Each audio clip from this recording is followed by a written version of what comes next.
തദ്ദേശ തെരഞ്ഞെടുപ്പിന് ശേഷം തിരുവനന്തപുരം കോർപ്പറേഷൻ ബി.ജെ.പിയുടെ കയ്യിലേക്ക് പോയി. അതിനുശേഷം ശ്രീലേഖ മുൻ DGPയുമായി ബന്ധപ്പെട്ട് വലിയ വിവാദങ്ങളും പ്രശ്നങ്ങളും ഒക്കെ ഉണ്ടായിരുന്നു.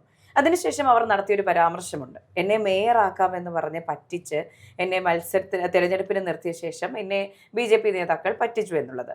ഇപ്പോൾ ഏറ്റവും ഒടുവിൽ പറഞ്ഞ് അവസാനം മോദി കേരളത്തിലെത്തി, തിരുവനന്തപുരത്തെത്തി. പക്ഷേ ശ്രീലേഖ അടുത്ത് പോയിട്ടില്ല.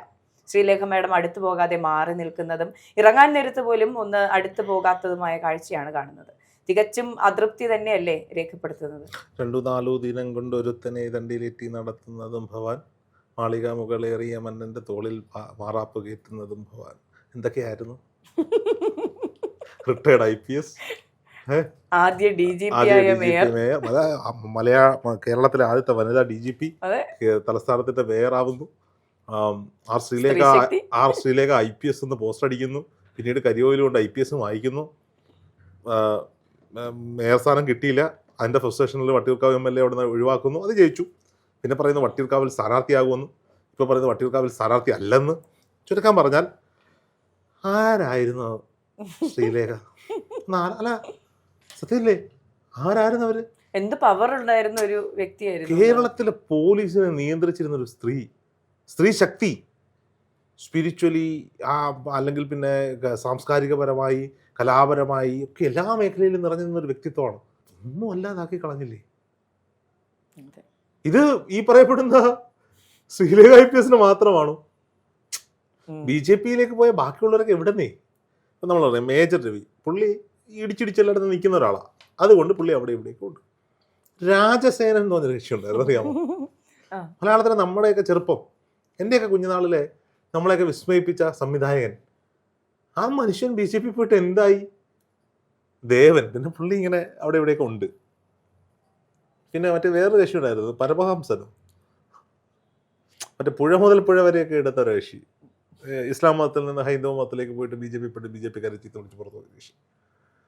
കെ സുരേന്ദ്രന്റെ കാലഘട്ടത്തിൽ ഒരുപാട് സെലിബ്രിറ്റികളെ അവര് കൊണ്ടുവന്നു. സെൻകുമാർ പിന്നെ ഉണ്ട്, അവിടെ ഇവിടെയൊക്കെ ആയിട്ടുണ്ട്. ഇവരൊക്കെ എങ്ങനെയാണ് ഇവർ ഉപയോഗപ്പെടുത്തി? എഴുതി വെച്ചോ. ഇന്ന് അവിടെ മറ്റൊരു കക്ഷി ഉണ്ടായിരുന്നു, ആരാ അറിയോ? ഒരു പഴയ RSSന്റെ അല്ലെങ്കിൽ ഈ സംഘപരിവാറിന്റെ ഏജന്റ് എന്നൊക്കെ CPMകാരും ഇപ്പോൾ UDFകാരും വിളിച്ചിരുന്ന, ഇപ്പോഴും വിളിക്കുന്ന, ഇപ്പൊ അതിന്റെ തെളിവ് കൊടുത്ത ഒരാൾ, Sabu M Jacob, 2020 chairman Kitex Sabu. പുള്ളിയുടെ അവസ്ഥ ഇതാ. മറ്റൊരു കക്ഷി അവിടെ നിൽപ്പുണ്ട്, തുഷാർ വെള്ളാപ്പള്ളി. കുടത്തിൽ താമര വിരിയിക്കാൻ നടന്നവർ. ഒരു കാര്യമില്ല. എന്തെങ്കിലും കാര്യമുണ്ടോ BDJSന് കേരള രാഷ്ട്രീയത്തിൽ? കാര്യം എന്താ? തുഷാർ വെള്ളാപ്പള്ളി പറഞ്ഞാൽ ഈഴവന്മാർ കേൾക്കത്തില്ല, വെള്ളാപ്പള്ളി പറഞ്ഞാലേ ഈഴവ സമുദായം കേൾക്കത്തില്ല. പിന്നെ വെള്ളാപ്പള്ളി പറഞ്ഞാൽ കേൾക്കുന്ന കുറച്ച് പേരെങ്കിലും ഉണ്ട്, അതായത് ഈ യൂണിയൻ അവരുടെ യോഗത്തിന്റെ ഒക്കെ ആളുകളായിട്ട് ഇരിക്കുന്ന ആളുകൾ. വെള്ളാപ്പള്ളിയുടെ അച്ഛൻ എവിടാ? BDJS BJPയുടെ കൂടെ, അച്ഛൻ എവിടെയാ?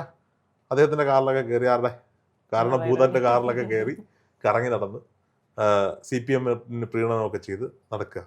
കഴിഞ്ഞ ദിവസം നമ്മളൊരു ഇന്റർവ്യൂ എടുത്തല്ലോ, BDJSന്റെ സ്ഥാപക നേതാക്കന്മാരിൽ ഒരാളായ ഈ SNDPയുടെ ഔദ്യോഗിക വക്താവായിരുന്ന അഡ്വക്കേറ്റ് KM സന്തോഷ് കുമാർ. പുള്ളി പറഞ്ഞ എന്താ? ശബരിമലയിൽ വിശ്വാസ സംരക്ഷണ ജാഥ നടന്നപ്പോൾ BDJS വേണ്ടി പ്രസംഗിക്കാൻ പോയി. ഒരാഴ്ച കഴിഞ്ഞപ്പോൾ CPMന്റെ വനിതാ മതിൽ തീർത്തപ്പോൾ പെണ്ണുങ്ങളെ കൊണ്ട് എല്ലാം പറഞ്ഞത്. ഇരട്ടത്താപ്പല്ലേ ഇവന്മാരുടെ? ഇനി UDFന് അധികാരം ലഭിച്ച് VD സതീശനെ കാണാൻ മുഖ്യമന്ത്രിയായി പോയാൽ VD സതീശനെ ഇപ്പോൾ നല്ലൊരു മനുഷ്യനില്ല എന്നായിരിക്കും പ്രസ്താവന വരാൻ പോണേ.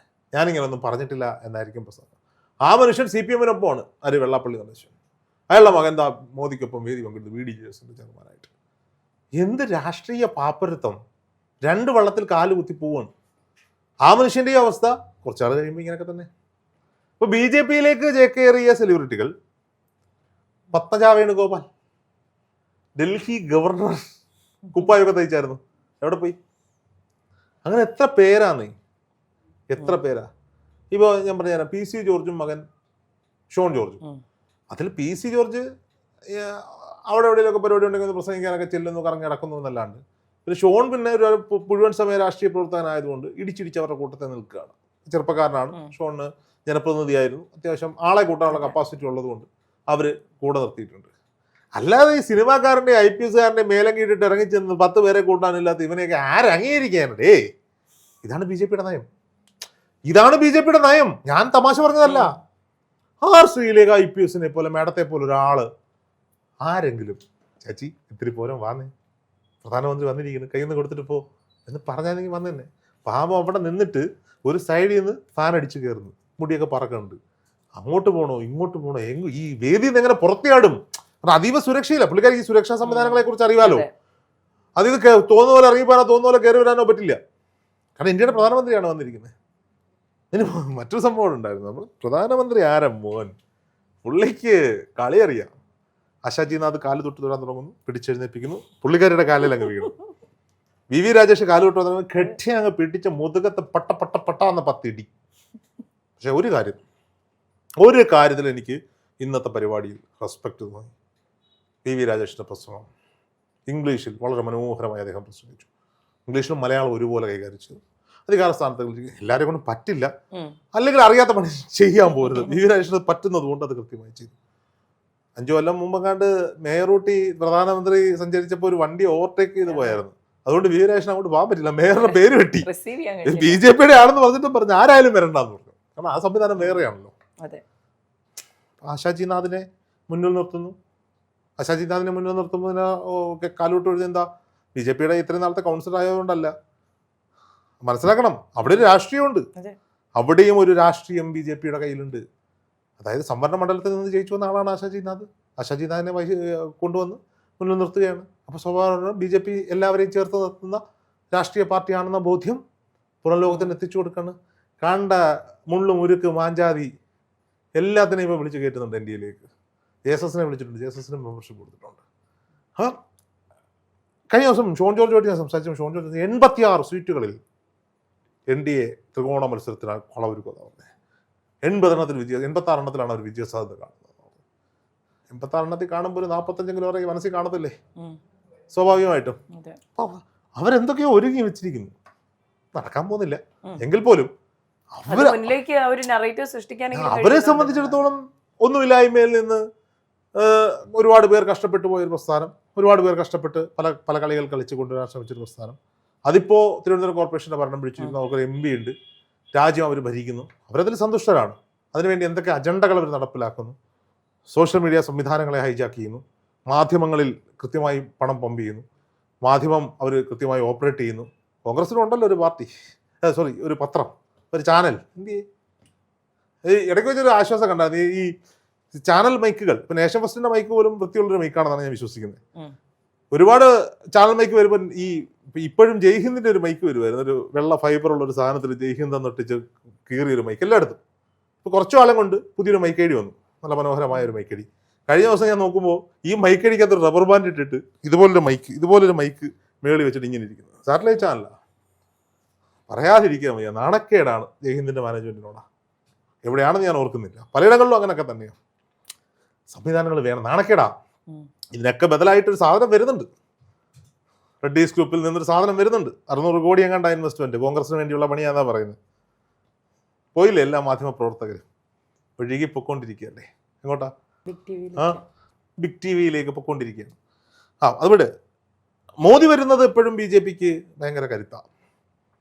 മോദി വരുമ്പോൾ ഒരു വലിയ ആവേശം ഉണ്ടാക്കും. രാവിലെ നമ്മൾ പറഞ്ഞ പോലെ ഒരു 2 ഗണഗീതം പാടും, 4 ഫ്ലാഗ് ഉയർത്തും, പുഷ്പാർച്ചന നടത്തും. തിരിച്ചു പോയി കഴിയുമ്പോൾ പിന്നെ ഓട്ടൊന്നുമില്ല.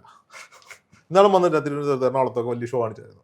മോദി പിന്നെ പറഞ്ഞൊരു കാര്യമുണ്ട്, BJP അധികാരത്തിൽ എത്തുകയാണെങ്കിൽ ശബരിമല സ്വർണ്ണക്കൊള്ളയുമായി ബന്ധപ്പെട്ട എല്ലാവരെയും ജയിലിലാക്കണം. അതിപ്പോൾ UDF അധികാരത്തിൽ വന്നാലും ചെയ്യും. LDF കോടതി ഇടപെട്ടില്ലേ? ജുഡീഷ്യറി ഉണ്ടല്ലോ ഇവിടെ, ജുഡീഷ്യറി. അതിലിപ്പോഴും വിശ്വാസം ഉണ്ടല്ലോ. അതുക്കും മേലെ ദൈവത്തിൽ വിശ്വാസം ഉണ്ടല്ലോ.